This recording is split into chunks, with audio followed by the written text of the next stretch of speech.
Welcome back to the Bigwater Podcast. If you've watched any of our stuff, hopefully you've been entertained a little bit. Hopefully you've been educated a little bit. This is going to be a dumpster fire with a little bit of both of those things because we have what we're calling producer dude. He is now known as Slow Alex Trebek because we are going to answer your questions with the Country Steve, who's a little bit more of an egomaniac now that you guys are all recognizing him. But he's actually, he took some time, which we're very grateful because he's getting ready to fish a tournament. And so he is in between sleeping and fishing, basically. But producer dude, or as we should call him now, Slow Alex That's Trebek. not what you called me before we went on. What did I call you? Anyhow, I mean, Slow Alex Trebek, because in fairness, like Alex Trebek was literally like a genius. Like his IQ was crazy high. It was high enough that I know it was smarter than you, Tad. Was it though, or did he just have the answers? Well, he had the answers too, which that's the thing with this, what we're about to do. There are no answers. So I have no answers, no. We're going to make them up. But in all seriousness, you guys have asked questions on different platforms, whether it's been Facebook, Instagram, YouTube, or emailing them in. I don't know where Slow Alex Trebek has gotten all these from, but he's got them. So we're going to run through. We're going to give you the real deal. And some of you guys, I'm just going to tell you in all seriousness, we love the feedback. This is from someplace else where I was listening to another podcast because a lot of people have the same thing. Ask good questions, get good answers. Some of these are just like they're ridiculous, which producer dude, I mean, you got to let me and Steve have a little fun with some of them. But in all seriousness, like some of them are just so crazy and not specific or just open-ended that it's almost pointless. So we want to participate with you guys and we appreciate the feedback, but help me help you. You know what I'm saying, Country Steve? Oh, yeah. Yeah, help me. And R doesn't stand for record when it comes to Alex Trebek, right? No, it does not. No. All right, Slow Alex. What do we got? Right. What are the people talking about? So, Log Dog Fishing wants to know what are some of the ways that the big walleye act differently compared to the average walleye? And do you find them more in isolated schools among other big fish, or are they mixed in with regular sized fish in a school? Very subjective. Country Steve, what do you think? I think that, and I've ran into it this year, that the bigger fish are in the areas of the smaller fish, but they're on the outer part of the smaller fish, especially in Saginaw Bay, especially on Lake St. Clair, which has been a miserable fish this last week. But all the bigger fish, you'd think they would all be in the weeds, but they're laying outside the weeds, outside of the smaller fish. It's been kind of odd. I think, there's no good answer for this, but I think the handful of things you can do to put the odds in your favor are getting away from people. And I think that's kind of what you mean. Like that first pass through or early in the morning, late in the evening when there's not maybe as many people out there, getting to the edge of packs if you need to fish them like where we do on Erie, where there's just piles of boats. Sometimes it's, just fishing a little bit deeper. A lot of those big fish either, when the feed's really on, maybe are higher than where you're at. But I think to me, the biggest thing, and I know Country's going to agree with this, if you're fishing for a fall brawl winner, if you're fishing for a 10-pound plus fish, you're going to have to do something different generally than you are if you're going to catch 2, 4, 3, 4, 5 pounders, depending on where you live. And most people aren't willing to quit catching fish to get that big fish because you're not going to catch 30 fish a day if you're targeting trophies, even on a place like Lake Erie most of the time. I agree 100%. 100%. Yeah. And most people aren't willing to do that. And I get it because people want to catch. Like I have that. Yeah, I agree. Not tournaments, but with guide clients. They go, hey, I want to book you for a trophy trip. And so we're going to go to a different area. I'm going to set up with different things. And after 20 minutes of not catching one, they're like, all right, let's just catch some eaters. And it's kind of like that deer hunting guy that puts a food plot in. You guys that are hunters, does all this stuff, got the scent free, everything. And then he smokes a doe in his best tree stand. 10 minutes into the season, it's the same thing. Well, those big walleyes do stuff different. Right. Well, the biggest thing I've learned tournament fishing over the whole period is everybody's catching fish. Oh, they're the greatest fishermen pre-fishing. And, a guy named Bob, we won't say any last names, that he was the greatest pre-fisherman that ever was. My thing is I eliminate water. So I might go 2 days and catch 5 fish. But I know the fish aren't there, and the only way to learn them, is to eliminate the water. Pre-fish are hard. So, again, you got to go outside the box and then figure it out. Producer dude, for people that are watching this on YouTube, I know Country Steve probably has a iPad or something on his lap, but when he was bouncing around, because he was obviously into this conversation, he looked like a bobblehead doll. And I was just thinking, if we had a Country Steve bobblehead doll, we might make enough revenue that we wouldn't have to go fishing or do videos anymore. Probably. I was noticing that too. It's like every time he talked, because he must be rusty. He must be, and I wasn't going to correct him or anything because it's just what he does. And because he knock you up. But he definitely, every time he talks, it's bouncing. So it's like he's got it on his lap and he's just bouncing. Big fish do things different, and so do you. You know, I had somebody email me just a couple of days ago on the same thing, and I said, "There's like, oh, we can't catch any of these fish. We know they're there, and this and that." I said, "Have you ever fished it at night?" And they're like, "No." And I'm like, "No traffic, no people, no pressure. You know, you've got to get away from doing what the Jones do." If you want to find keep us going, Alex. Slow, Alex. Right. Yeah, I'm going to cut Steve off there. Next question is from the Cruises Adventures. You have said you like to go slow. What are your average speeds for each season with your normally used baits for each season? So if you're using, the cranks in the midsummer or doing dipsies in late summer, kind of what are the speeds? Is that a specific enough question? I'm going to start this one off because I'm going to go a different way than I think Country's going to go if I know him.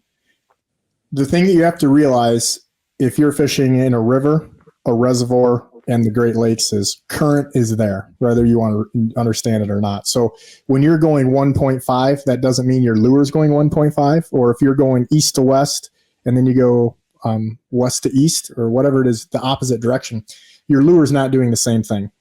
There's a lot of little tricks and things that I use for that visually, but when it comes down to it, you have to use a fish hawk because what you think your speed over ground is and what you're doing is two different things. I mean, I've been on the Detroit River where I'm blowing up the river because of wind, and it does a lot of things there with a return flow.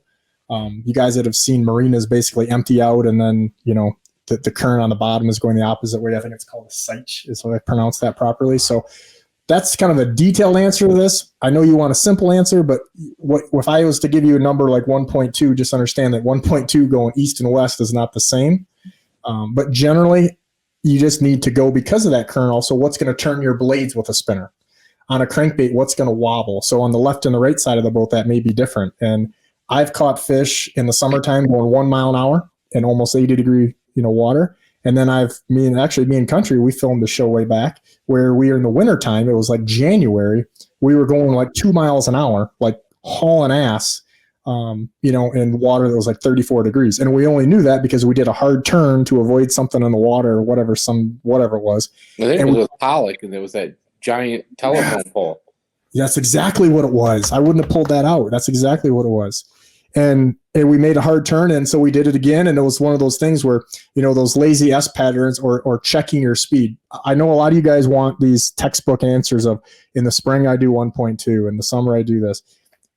Forget that, and you're going to be a lot better fisherman. Pay attention to the day-to-day, because even when I fish every day, 6-7 days a week in a row, long story short, what I do on Monday and what I do on Tuesday to be successful is often very different.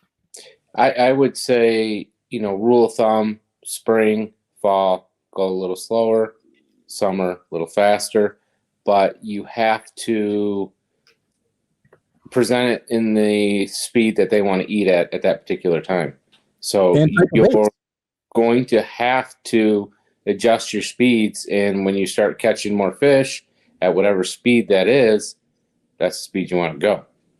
And, I know we kind of really dug in deep, but that's why we got me and Country here.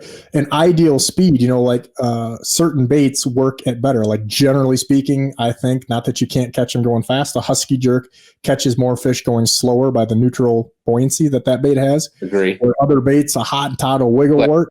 That thing's meant to crank. Flicker minnows work better at slower speeds because I got a big wobble. So... Yeah. I could see that. Well, we catch them going a little faster than those too, but just know that every body of water and the type of bait is going to have a different preference. So, slow Alex, what do we got? Well, did Country Steve just transform or teleport into a new location? Is that what happened? He did. He said that he feels like he needs to have happiness, and happiness is in the homemade.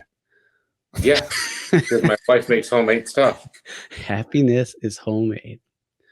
And I'm going to wait for him to quit moving. And look at the little sailboats back there. If you guys aren't watching this on those, if you're watching this on Spotify or something, that's great. We appreciate you tuning in. But if you're not watching this on YouTube, you are missing out, because the Mrs. Country Steve coming in, the sailboats, the happiness is homemade. Like it's a real professional show is what you're saying, right? No, it won't bounce. No, my producer left me. He left me. Forgot. I was like, hello, 911. My producer's dead on the floor. Okay. All right. GI Weaver 95 says has two questions, and we'll give him 2 questions. They're quick questions.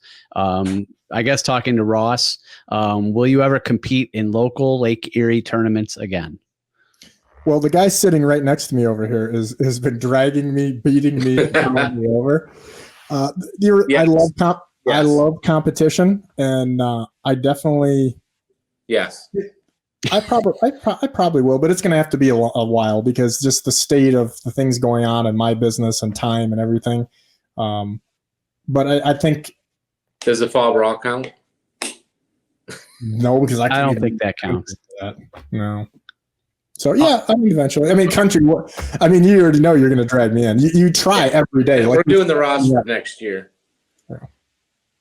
And then he also wants to know, for both of you, I guess, what's your favorite fish to catch besides walleye?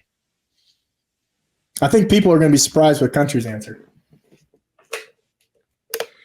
I would go with redfish in Louisiana. But I also want to get my elusive triple tail, and I've got a lot of stuff that I want to go after. Me and him were just talking about the triple tail thing. That's a interesting fish hiding out. It's casting. Mine is easy, and that's why I've probably done as many TV shows for smallmouth bass as I have for walleyes, mainly because it made me go and set the time aside to go do it. Matter of fact, me and producer, dude, we shot a lot of smallmouth shows, didn't we? Early on, you shot a lot of those. I hate them and I want to gut them at this point in time in my life. Well, yeah, with what you're doing right now, but that's a whole different deal. Yeah, I've just 30, 40 of them a day on crankbaits is not any fun when you're trolling. So, Ross, I want to stop the podcast for a second. Whoa. I know. Okay. We'll get back to the guest in a minute. I saw you. I was looking at stuff. I was researching. I was researching for. Oh my God, you're doing your job. Oh my God, I'm doing my job, and I was on something called Powder Puff, which I don't know why you were on Powder Puff, but I saw your face on something called Powder Puff or something like that. Powder Hook, man, powderhook.com. Okay, well, what is that? Well, as you kind of found out, we're cheating on a little bit. Normally, the fellow listeners there at Bigwater know that you have to tease me with ice cream to give a fishing report, because I quite frankly hate them. But we are doing an extensive fishing report, amongst other things, with powderhook.com. And they've got a bunch of things across Instagram and Facebook and all that good stuff too. But we're doing a detailed fishing report. They're talking about really detailed stuff with what's going on specifically on Lake Erie here in the western and central basins, and even a few times there in the eastern basin in the summer, now through May of 2023. So we're going to be doing lots of stuff, and you already seen some of it because you caught me red-handed, but we've got a perch, information on there. We're talking about planer boards. We've got all kinds of different information, but with myself and then some other Lake Erie studs that basically are teaching how to catch more walleyes, what's going on currently. And I mean, powderhook.com. It's a one-stop shop right now for Lake Erie info, whether it's a fishing report, videos, or some written articles, how to select a charter captain like myself, different things to think about and talk about. So a lot of unique things there, as you already know. So powderhook.com. That's where we go. Catch and Release 77 wants to know, have you ever fished the Bay of Quinte, or do you plan to? Not only have I fished, I fished with the guy, my man Country right here. I have probably got 100, I would say 90 to 110 days on Bay of Quinte or Lake Ontario. I have a third of that, I would say. Yeah, we've done it, but it's been a long time since we've been there. I went on almost every trip that you were on. Yeah, I know that. But I'm just saying. I've spent quite a bit of time there. It's a neat place. I think that honestly, we started going there in 2005. Me and you. 4 or 5. I think on most of those trips that you've went, that you got the 100 days on, probably 100 of them are with my boats, and 70 of the days are not with me in my boat, but you with my boat. That is a fact. I actually made his boat airborne on the Bay of Quinte when he wasn't even there. Multiple times I had the Coast Guard follow me. It was a great deal. But no, in all seriousness, Bay of Quinte, we shot shows back there, and kind of honestly, I want to take credit for breaking some of the tactics that the guys then ended up using, and we kind of showed the locals. Me and Country showed a few of the local guys there how to get her done. Is that fair? Yeah, I'm not allowed back at one place. He got banned. I think we talked about that. Dude. Slow Alex, 100%. He got banned. Listen to the Country Street podcast. I think we have to talk about this. I remember. But, yeah, Bay Quinte, good place, but I think it's kind of coming back a little bit. Those guys ate a lot of those fish and killed them. You know, it's deep water, and I think that they hurt that resource there pretty good for a while. So say Country Steve has dropped the Snickers bar on your boat floor, or I have walked through a bunch of mud and then got on your boat. One of those may have actually happened. You guys are going to have to figure that out. But Jeremy Rieger is looking for a good boat floor cleaning tip. Well, first of all, it would have been my Snickers, not Country Steve's. He will back me on that. Yeah. The muddy shoes definitely would have been Slow Alex, no doubt. Yeah. That's I have muddy shoes. There's many things that Country Steve is, but dirty is not one of them. No. I mean, he's dirty, but not that type of dirty. Not a pig pen dirty. Cleaning the boat floor, I think, it really depends on what you have. Like now, in one of my boats, I've got the decking stuff that you've got now, and then in my Ranger 622, my new boat, I've got that rubber floor, and it's much easier to clean. Like on my 2022 model, they got the little circles on there and a power washer. 90% of them are just keeping up with it. But I just recently heard that rubber roofing. Tom Vadalero, Vic Sports Center, just told me this. Rubber roof cleaning solution is what you need to use for those floors that have the contours and the little diamonds and things that's hard to get into. Using that rubber sealing cleaning solution. The best thing I've come across is go to your car wash. Go to the power wash, and you get your boat wet. Then you go through and you pre-soak. There's a button you press over and you pre-soak it. You go through and do it twice, and then you come back over and clean it all off. It would take some time, but it will get everything off your boat. That pre-soak, you got to let it set though. But if you don't get that pre-soak off, I'm telling you what, it'll be slicker than snot stepping on that floor. You got to get it all off. So it'll take a little bit of time, but that will get your boat the fastest, easiest clean ever. I might be the worst one on the planet to ask about. Oh, geez. Yeah, you are the worst. Oh, yeah, that is a bone of contention. Steve always thinks your boat's a mess.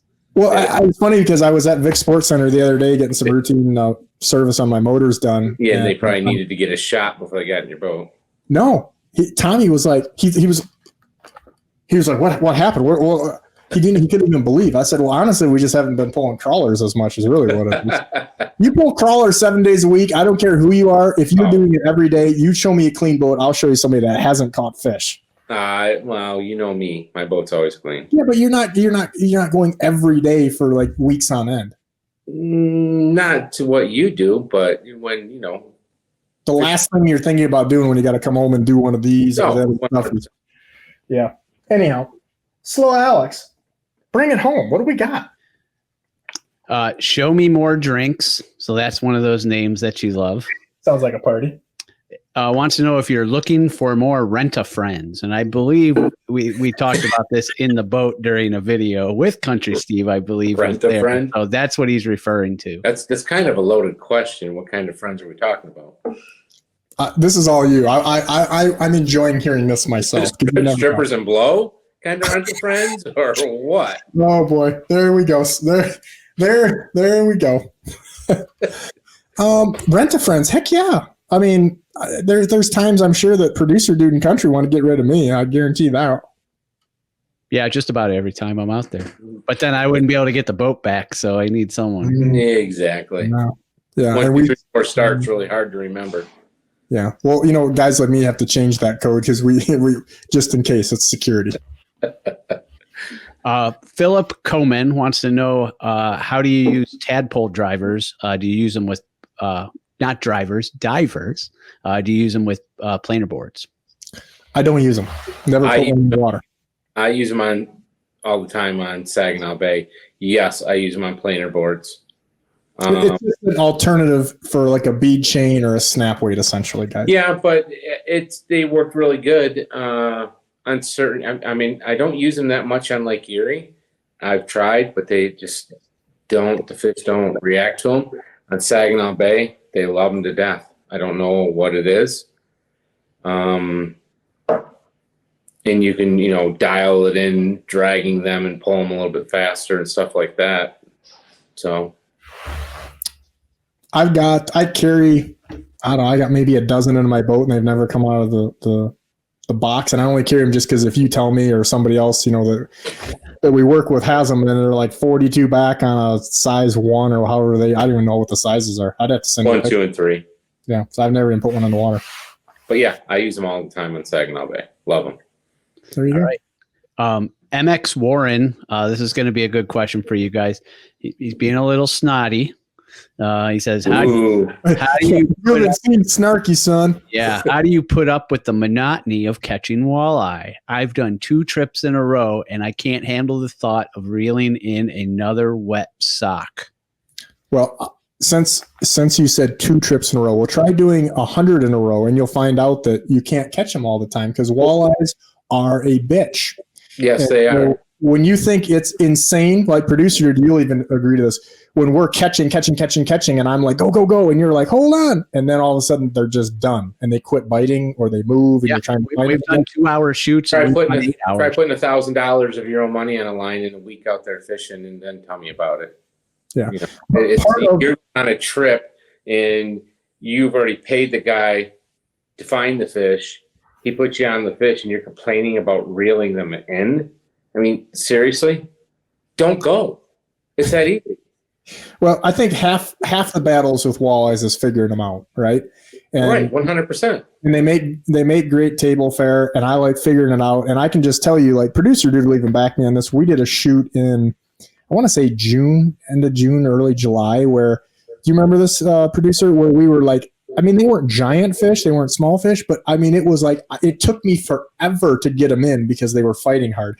Different circumstances and different ways that you fish. So I guess I'll close my answer on this. If you're fishing jets and spoons and crankbaits at Mach 10, maybe try fishing spinners or fishing slow when you don't have that boat to basically kill them and drag them, and you fish slow like me and country like to do. Or go cast them. Whole new deal.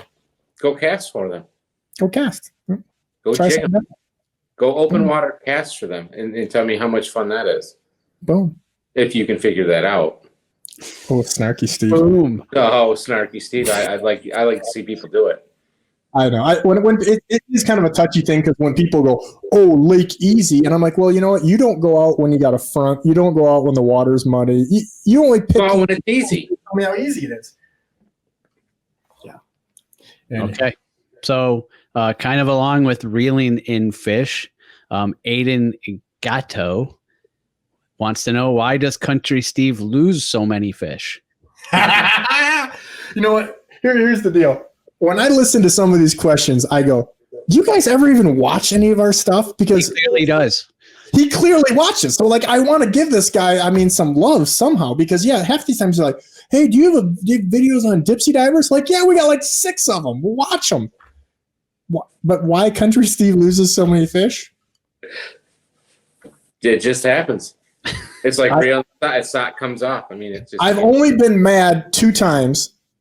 Oh yeah, and they were both at Pave Quinney.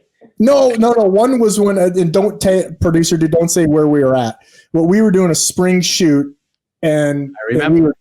I was like, because they were giants. I mean, they were all 10s, and I don't know. He was so. We were having a bad day. Turn the camera off. Yeah, we were not on the same page that day, but I don't get mad. That was preventable. that day was preventable. On Bay of Quinte, when we had multiple fish in the teens that came off, it just what we were doing in order to get bites was extremely difficult to land the fish, and that's all I'll say. It was disheartening. When you watch two fish come off that are in the teens, and you know they are because you land one that's like 13.6 scaled, and you see this thing swimming like a beluga whale down, and you're like, I don't care if I catch another 50,000 walleyes, I still will remember that day. Right. I mean, Why he loses so many, I have no idea. I've lost one big fish in a tournament that legitimately took me from would have been in first to third, and I snapped a rod over my knee. That was recent too, wasn't it? No. It was several years ago. No, we're not talking about the spring when I had two net boys that didn't net. That is what it is, but in the river. But that was disheartening. And I broke one of the 710 G Loomis brown rods over my knee. Oh, you can't get them anymore. No, but that was a long time ago. B-Pain Smoke. That sounds like a rapper. I think I'm thinking the T-Pain. Yeah, B-Pain Smoke. Yeah, T-Pain, brother to T-Pain. Yeah, didn't he invent like auto-tune or something? That was T-Pain. He made it. He wants to know what kind of knot you use for cranks, and we'll start there. He's got a second question, but we'll start there. The knot for cranks. I mean, it's the same one I would tie for spinners. I just tie a polymer knot to my snap. It's fast, easy, and it holds. I use 2 knots, and it doesn't matter if it's a crankbait or whatever. If I'm using monofilament, I generally use a uni knot, and if I'm using fluoro, without a doubt, you need to learn how to use the San Diego jam knot because it won't burn your line. You'll thank me later. That could be B-Pain Smoke's next single. San Diego. What was that? The San Diego jam knot? San Diego jam knot. Yeah. Hey, do you guys know I went to Vanilla Ice and Tone Loc at Put in Bay last week? I saw a picture, yeah. It was naughty. He was on fire. What else here? His second part of the question was, what's the fastest speed you would ever troll with spinners? It depends on what you're doing, right? What's your answer, Country? I would go 1.8. I mean, I've caught them going 3, but you just have to understand that your delivery method, your blade, and everything has to change. Your hook types, for efficiency. Once you start speeding up with spinners, it's a whole different ballgame. Yeah, well, if you're over way east over by the Penn line, then yeah, you're gonna be using double willows, pulling 1.8 for dipsies. But yeah, I would say you would bump it up. I don't, because I don't go over there and fish dipsies that often. It pains me to go over 1.8. My boat doesn't even know how, but the last few years it's done it more than I care to share. Yeah, I know. All right. Next question, and we get this one a lot, Ross. Jason Cobbs wants to know about your Mercury outboard cover and if you ever have any issues with overheating. No, it's a lot of people confuse it and they think like his Ranger boats used to make I think they still do actually. Guys just generally don't use them. They had a cover that used to be actually part of your boat cover, and then they had them where they buckle on. It's not that. That cover is made specifically for that to be left on while traveling, while fishing. Mercury actually sells those. You can get them right at mercurymarine.com. No overheating. Actually, the opposite. Right. Ecoreno Pescador. How about that pronunciation? I think I got it right, too. I don't know if you did or you didn't, but that was a mouthful. I would have slipped an anal in there if I would have said it. Jesus. Oh, boy. There goes the neighborhood, boys. You knew what you were getting. Wants to know if you guys ever troll with plastic worms. Yes. In the Detroit River. I started doing it this year. I actually went down to a slow death hook and put a plastic worm on, and it actually a couple days outfished regular worms, but the rest of the time, regular worms kicked its ass. I would concur. I think that when you have a short piece, like a quarter crawler or third of a crawler or whatever it is on a slow death or something like that, that seems to work well. On a regular rig replacement, have not done very good, and certainly not any consistency whatsoever. I'm intrigued with the new one coming out. I'm right there with you. I'm intrigued. That's all I said. I'm not going to tell these guys. I'm a pretty open book, but I'm pretty sure I know why the crawler works, like scientifically wise. And I think that The at this UV. point, I'll tell you later.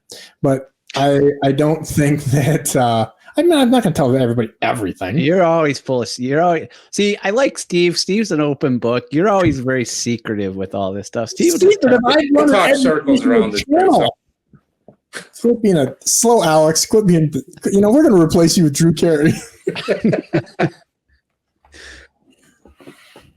All right. What do you got? Let's see. Michael McCoy says he loves your content, Captain Ross, and how you are with Country Steve. It's very obviously that you two are close friends. Just curious, where did the name Country Steve come from? How does he love our content if he doesn't know what Country Steve? That's exactly was my thought too. It's okay. I mean, he might have just started following. Okay, so judge everybody. Here, we're not answering that. 2020 spring, April, May-ish video. Probably an April video. I would imagine as we shot it in March. All I'm gonna say is it's not because he's a farmer and you probably don't want your 8-year-old standing next to you. It's not gruesome, but it's a little naughty. Melly wasn't a part of that, was he? No, it was just me and, it was just the three of us. Yes, it was. Now I remember. Yeah, it was. It was a flat spring. Where you could hear boats, people talking on boats, like from. But couldn't see them. Half a mile away. Yeah. All right. So Michael, go find that video. I think the title has something to do with Instagram models. Is in the title. I mean, we can maybe go as far as giving a one-time link on there or something, but check it out. All right. Nitron wants to know, and if you ever jig fish for walleye on Erie, it looks so boring to reel in a walleye while the boat is in gear with a planer board attached. Do you know what's more boring? Looking at an empty cooler or no fish pictures. or try figuring them out, the science of it. It's not as easy as people think. In all seriousness, I get people a lot, and I have people that end up not booking with our guide service because they're like, no, we want to come to jig. There's a very small window of jig fishing, and then also not just when those fish are staged in that area, but also the water clarity has to be right. So if we have north or northeast winds and it dirties that up, it makes that bite very difficult. And, you just can't force those fish into, making them eat what you want. The reality is our fish move a lot. Like right now with one of the bites that's going on Erie, those fish are moving about 2 to 5 miles a day from the morning to the early afternoon, like this real big school. And you can't stay on that when you're jig fishing. You just can't. So it's an efficiency thing. It's like, do you want to, clean an aircraft carrier deck with a toothbrush, or do you want to use, giant power washers? And so if you try to tell them fish how you want to catch them because it's more fun for you, you probably need a different system. So the National Walleye Tour is here over in Dunkirk, and the leader is a giant caster. But I guarantee you, with him and his 39 pounds today, he did not catch them casting. Because I know other casters, and they're trolling. So it is not as easy as what you think it is. And I've been, in Ross and I both have been playing with the casting the last couple of years, and it's not easy. We actually, another shameless plug, but we can put the link up for this producer dude. We did a casting in the Detroit River episode. Yes. Country Steve's breaking tactics here on us. Everybody's vertical jigging and trying to stay one step ahead of the curve, using Mega Live, using 360 and all these different tools to try to help make that, what I just said, easier. But when fish are suspended and they're moving 2 to 5 miles in a 6-hour period, dude, it's just not that easy. Our fish here roam so much and they move so much. And I've tried casting on St. Clair for 3 weeks now. And I can do it, but I can't do it consistently. And I had a buddy that was here. We went and did it, and he is a phenomenal caster. And he said, man, these fish move so much because we're fishing in Lake St. Clair, and it's a fishbowl, and they're on the move. And I just cannot get it down. And it is frustrating the crap out of me, but I'm having fun learning how to do it. And I've learned so much using my Mega Live and my side imaging, down imaging, and 360, and it's just crazy. It is just a whole different world out there with the technology now that it's just changing the game. Just like your buddy Gallagher follows you. You find the fish, he pulls up, doink, doink, doink, doink, waits for you. And actually, we'll end on this one. Yeah, I have a good buddy who is really good at the casting game. He's kind of of the opinion maybe this guy is, but he goes out there, my buddy, and he doesn't catch fish for 2 or 3 hours, and he'll call me and say, "Hey, where are you at?" And he'll set up 10 feet behind me as I'm going through. I've seen it. And he'll catch 20 fish, boom, boom, boom. And it's like, yeah, that's great, but he can't find them. Then when those move and it's over with, you're up a creek. And even using the Mega Live and all that stuff, it's still it's like trying to catch somebody in a car when you're on a tricycle. And it just you can't. If you can find those fish and stay on them, yeah, do it. It's more efficient to sit and work them like perch style. It's structure. It's a lot of structure thing, and Erie has some structure, but these fish are on the prowl looking for food, and the bait fish don't go, "Oh, here's a rock, we're going to stay by the rock." No, they're following the plankton, the small stuff. They're following their food chain, and they're following the warmer water. So it's not that easy. It's a lot to it. All right. And Steve, I think at the beginning you said you had a question about Lake St. Clair. Am I? No, it's not a question. It's just Ross is always telling me, to put a swivel on above. And I'm doing it because I have went through 300, 400 feet of line in the last 2 days because we'll get a 6-inch perch and all he's doing is helicopter, helicopter, helicopter. And you don't even know it's on there. And then when I get it in, it's just like a pube off your butthole. Line. Jacked up. Cut it up. What just happened? Cut it up, man. Cut it up. What just happened? Yeah, and the other thing that swivel does is it's really nice for catching some weeds too occasionally. So. Oh, yeah. I put a bead on. Yeah. The bead above the swivel. So I went 4 feet. That's what I was calling you earlier for. So I went 4 feet above. Put a good swivel on, not a cheap, eagle claw swivel. Put a good swivel, put a bead, and then I put 4 feet of 20-pound fluorocarbon instead of using the 10-pound because I'm just tired of these little pube lines. Oh, just driving me nuts. Well, and 10-pound fluorocarbon is going to break way before 10-pound mono. So if you got 10-pound mono on your main deal, you're going to be breaking more, and in theory your leader is going to get a few more nicks and things on it, so it would break way easier. But. All right, last question for this session. We've already reached the last question for this session, so it was very painless, wasn't it, so far? I feel like it's always fun. Yeah, your face doesn't show that you feel like it's fun. Are we done yet? Why don't you use release clips on the side of your boards? You loop your line in the clip, and when a fish bites, pull quickly and release the line. The board is disengaged and hanging off rear pin clip. You make it so much harder not releasing the boards. Well, obviously another person that doesn't watch our stuff, but here's the deal. When you make a blind comment like that, and that's why we try to over-explain, because when people ask generalized questions, if you go and do that method and you are fishing like I am as a guide, or if you do it and you're fishing 1 mile an hour with spinners, I'm going to laugh at you. It works for certain things, but when you set up your boards, I carry 3 sets of boards on my boat. I don't expect most people to have the space or to spend that kind of money on doing that. But all of those are set up just like in the same way you wouldn't use a perch rod for walleye jigging or for red fishing. So you need to adjust those things accordingly. So if you're power trolling a certain type of crankbait or doing a certain thing, that works fine. But when you're going slow, that fish will not pull out of the spread. And also, I don't want to start jerking a rod because I don't know how many fish me and Country have had where we barely get them in hooked. I've watched it for certain things. It works great. But when people start making blind comments like that, it shows me they haven't done a lot of different things. I would love to see it, having 4 boards per side, and then they're all back at the same time. The third board, have them pull it out and then watch it go, and Jerry jig up all the rest of his lines because Brilliant move. And it's kind of like producer dude. If guys are kind of wondering what we're talking about here, the Dipsy video that we did about a year ago today, so it probably came out a few days after, about 1 year ago, where we was just me and you, and we had 5 Dipsy divers down, and we had a fish on every one of them. And if I wouldn't have had those releases tight on the Dipsy divers, because we had it happen where one popped it because it was just hammering, they basically all go back and basket weave themselves together. And if you're not going fast, then it's a whole nother disaster thing. But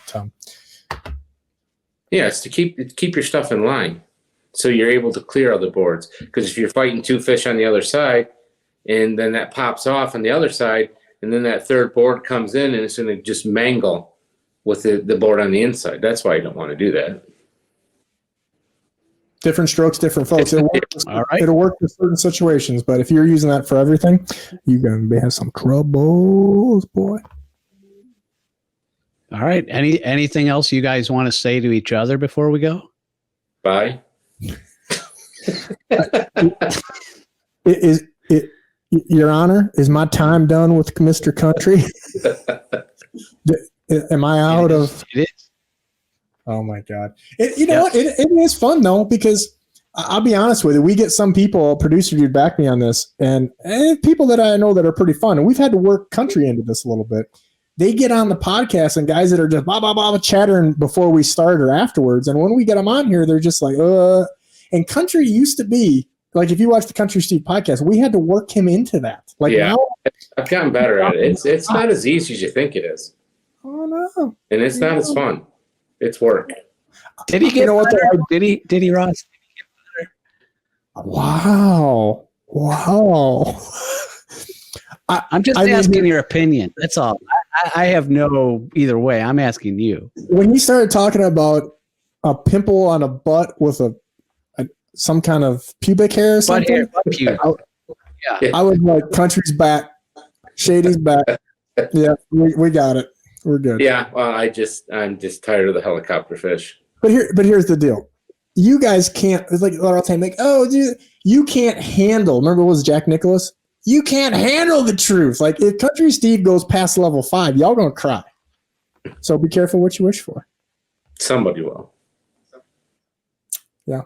No, I enjoy these. I just think, in all seriousness, like, I don't want to discourage people from asking questions, but producer dude, am I wrong in some of the assumptions here where it's like some of the questions are like accusatory and then other ones are just so blanket that I can't even adequately answer it even if I wanted to, and it's like a novel? A lot of the questions were good. Producer dude sorted through. Catching a walleye that, is catching a sock, I don't know. That's kind of odd. I mean, yeah, they don't fight. They don't jump out of the water, but they put up a good tug. And I don't catch them for the fight. It's trying to catch them consistently and trying to get the bigger ones. Table fare, it's not that hard for us to go do. A lot of people can't do it. I'm on the Detroit River. I'll come in with a basket of fish and be the only guy out of 10 boats that has all his fish, consistently.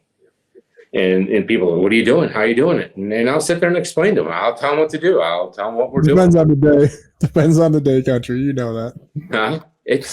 No, not what they're fishing, but you telling them. I could see you being very open or you just ripping somebody up. Yeah, well, it depends how the approach goes and where we're at. Right. If they come off, we've been on that before, and I've been told to be nice on more than one occasion. Inside joke for everybody. Inside joke for everybody. Leash on, leash off. Exactly.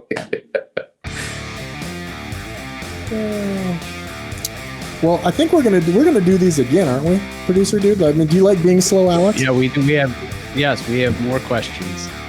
We're gonna do a part 2 with Country. Yes. Part 2. Part 2.